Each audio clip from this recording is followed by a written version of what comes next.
Tim penyidik Pitsus Kejati Bali mengambil langkah cepat dalam penanganan dugaan pemerasan. Sehari setelah melakukan operasi tangkap tangan OTT, Jumat 3 Mei siang, petugas langsung melakukan rekonstruksi di kafe Jalan Raya Puputan, Denpasar. Sebelum rekonstruksi, begitu berada di pintu masuk kafe, tampak keluarga tersangka Ketut Riana KR datang dan langsung berpelukan. Bahkan saat berpelukan dengan salah satu keluarganya, KR tampak menitikkan air mata. Setelah itu, Riana yang sudah resmi ditetapkan sebagai tersangka tampak lebih tenang. Selain KR, AN atau Andianto juga tampak hadir dan berstatus sebagai saksi. Kasipenkum Agus Eka Sabana menjelaskan untuk AN, statusnya masih saksi, yang tersangka baru KR saja.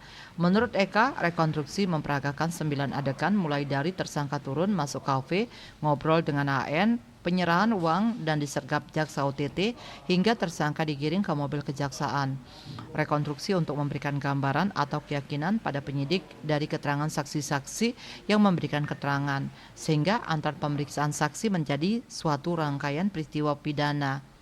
Informasi lain yang didapat, penyidik akan memeriksa saksi-saksi baik dari pihak desa adat maupun pemerintah di Kabupaten Badung.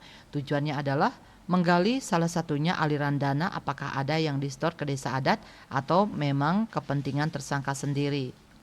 Sementara Eka yang ditemui di TKP tak menampik jika akan memeriksa pihak terkait. Ditanya apakah Jeroben Desa Adat Brawo merupakan penyelenggara negara, Eka menjelaskan dalam Undang-Undang Tipikor sudah jelas disebut. Salah satunya disebut dalam pasal 1 ayat 2 huruf C Undang-Undang Tindak Pidana Korupsi nomor 31 tahun 1999 tentang pemberantasan tindak pidana korupsi yang diubah dan ditambah dengan Undang-Undang nomor 20 tahun 2001 tentang perubahan atas Undang-Undang nomor 31 tahun 1999 tentang pemberantasan tindak pidana korupsi.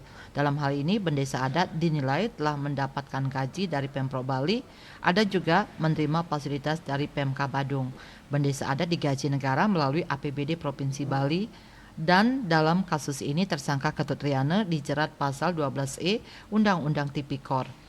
Pasek Swardike yang baru beberapa jam ditunjuk menjadi salah satu kuasa hukum tersangka menjelaskan bahwa ini ada fenomena hukum baru bagi Bali. Apakah jabatan Bendesa Adat ini masuk ranah pidana khusus atau pidana umum?